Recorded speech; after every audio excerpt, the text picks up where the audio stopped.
niya. May sugat siya pati sa likod.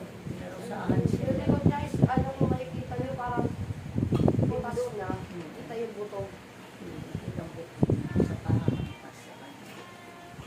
Tapos dito, may tinik siya sa mga kahoy na nakapalibot sa ulo. Tapos sinawakan siya ni Mangyawi, kasi ang Mangyawi na dito na rin. Malaki po niya Mangyawi, pero nung parang kanina, ang pinakita niya is kung pasok dito. Nung hinawakan niya si Papa Jesus, gumaling yung sugat niya sa katawan. Tapos nung nagbigay pugay siya sa abay niya, inipo niya Mangyawi yung tungkod niya sa puluhan ni Papa Jesus, kasi gumaling po yung sugat niya sa Papa Jesus.